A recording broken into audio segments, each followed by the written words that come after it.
Good morning, class 11. Welcome to your online education class. Still now we have discussed we were discussing the ninth chapter, forms of education, and over there we have seen that three different forms of educations are there: informal, formal, and non-formal.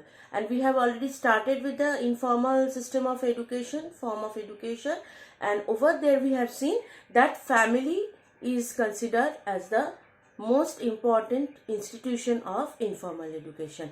Now we have already learned what is informal education, what are the characteristics of informal education, and in the last video we have done the direct responsibility of a family. Now today the topic of discussion is what are the educational responsibility of a family. Now before going to the discussion, see, a family means a lot to us, isn't it? So we will not consider that educational responsibility of a family only means to admitting the children in a good school and giving them a good education, and they are passing out with flying colors and they are getting great jobs. No, family, it is the education responsibility of a family includes the all-round development of an individual, because the family will be encouraged, it will be supported if the child becomes a good and a responsible citizen, as well as a good career holder. And again, in this just reverse, if the child is is no hope, and the person is not having a good career and is not earning good money and is not taking responsibility of the family, elderly members of the family, then family person will only be blamed, because the others will blame that, yes, how is the family. We have to see that, we have to consider that what is the background of the family. Don't we discuss all these issues? This is very common that we discuss. So educational responsibility does not only mean the education and a good career. So in case of this this family education of family, which is provided by the family, it is included informal and formal both. Because see, in a first case, the child is being admitted in a good school for a good career future, for a good future, so that the child get a better education than other, isn't it? So that is a formal education. And informal education is what? By imitating, by seeing, by observing how the child is learning. So we will divide here different responsibility, educational responsibility of a family. So number one, responsibility of behavioral education. Now see, from the very beginning of the life, when the child used to observe, the most effective result which comes out from observation and from imitating is different sorts of behavioral technique. Now how we are talking, how we are speaking with the others, how we are conversing, what is the mode of deliver, everything the child is learning from the family. So when the family members are behaving, they must consider it, they must think it, that what they are doing, that will be learned by the child, and that will reflect in the child's behavior. So this is the first one where we can see that different behavioral techniques are learned by the child with the help of the parents' behavior. Now the second thing is habit formation. Now see, again I have to repeat, behavior and habit is quite closely related, isn't it? See, habit means the day-to-day habit, the good habits, whatever the child is learning from the home, because that is the stage when the child used to learn good habits, and they used to eliminate bad habits in his life by the guidance by the guidance of the parents. The age is infancy or early childhood. So in that time, the majority of the time of a day, the child used to spend with their parents and family and elderly members. So whatever habit they are having, the parents are having, the child used to hire it and they used to follow. And there's a great influence of grandparents and great grandparents on the child. So when they are behaving, what they, you will see that it's a very common issue and common problem that the child is also sitting with their grandparents and they are watching TV and television serials and all those bogus programs, which is not at all desirable, isn't it? Because a child is having a very sensitive mind. So if we, being parents, we do not take care of all these issues, then the habit and behavior which will grow is maybe not healthy for the child. So this is the second point, responsibility of habit formation. Third one, responsibility of vocational education. Now see, this age is mainly technology oriented, isn't it? So we are in a society where there is a huge technical advancement, technological advancement rather. Okay, so here the parents are running behind different sorts of courses, different sorts of computer courses, different sorts of vocational courses.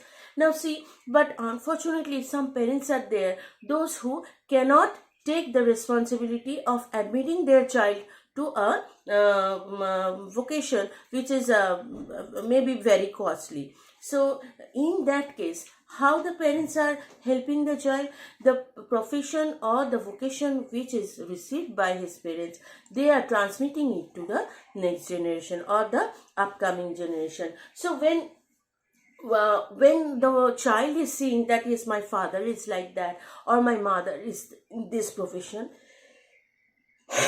excuse me.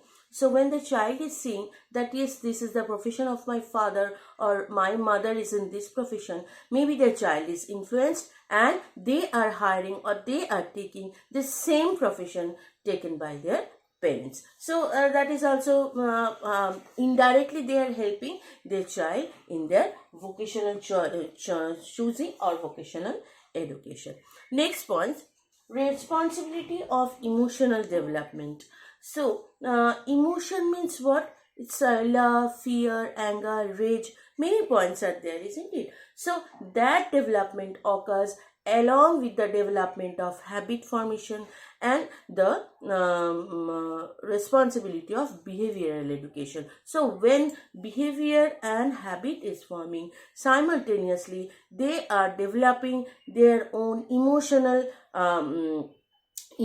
development. How means how, where the situation occurs when they start crying, after sometimes they are smiling, and these ways of their different ways of reaction they are learning from their parents. So how they are controlling their emotion, though we may have seen that the child who's feeling like outburst with cry but still not crying, and sometimes we see very frequently a child is crying, means the balance is not proper, maybe the improper, anything excessive and anything very less, both are effective, isn't it? So there should be a balance, and that is being learned by the informal agency called education family, because the child is saying yes, whatever happening, my mother is getting angry or my father is getting angry. So generally we will see that the child will also get angry according to their, as he has seen his parents.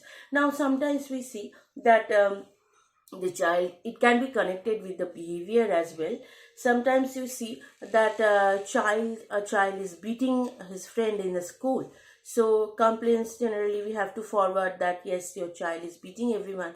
Generally we have seen that the child, those who beat others, they used to get beating from their parents as well. So these are emotional, this anger, this behavior, everything is highly connected with the family and its background. Now these all are the main factors. And next one is responsibility of mental development. Now, mental development is also highly linked with habit. And what is the mental development is, you can tell that it is highly connected with emotional development. How? Because with several experiments we have seen, and we have seen that the psychological factor like liking, disliking, interest, aptitudes, favoring something, eating habit, everything is highly connected with the family members. How the family members, like eating habit is also a type of it's also a part of development, where different sorts of development is taking place, and they are connected with the members of the family, how they are behaving, how they are reacting, how their mental status is, how they are emotionally developed or not. Next is social development. Now see, social development is also connected with family members. Because why? Because in our society, if you see, if you look around, you will see that different sorts of people are there. Some of they are coming up to the peoples, they're meeting each other, they're enjoying, they're communicating each other. And some families, you will see, they do not bother about the external world, they are happy with themselves, isn't it, among themselves, among the family members. In this case, you will see they are not joining to the social occasions, social group programs. And the child, those who are in their family, they also do not communicate with the other child of the society. And so they are not learning how to communicate with others, how to come up with the others, and what to say, how to say, and what they should not say. So the communication, the society is a place where we can connect each other, isn't it? But due to the less amount of communication, the child is also not learning the social rules and norms, how to behave. Sometimes you will see a child may be reacting much in a social program. Over there, the parents are feel embarrassing, but unfortunately it is the responsibility of the family to teach the child that how he should behave in an occasion, or in a gathering, or in a group. But the communication between the society and the individual is very less. That's why the child has not learned how to behave. Now the next one is spiritual consciousness. Now spiritual consciousness, if we think of spirit, we will think of God. We can think of Atma, and we can think of supernatural power, all these activities, isn't it? All this faith and belief. Now, we will generally see that what the family is thinking, or how they are behaving in these spiritual programs, in the religious programs, where there's a belief and a faith is a great virtue, isn't it, over there.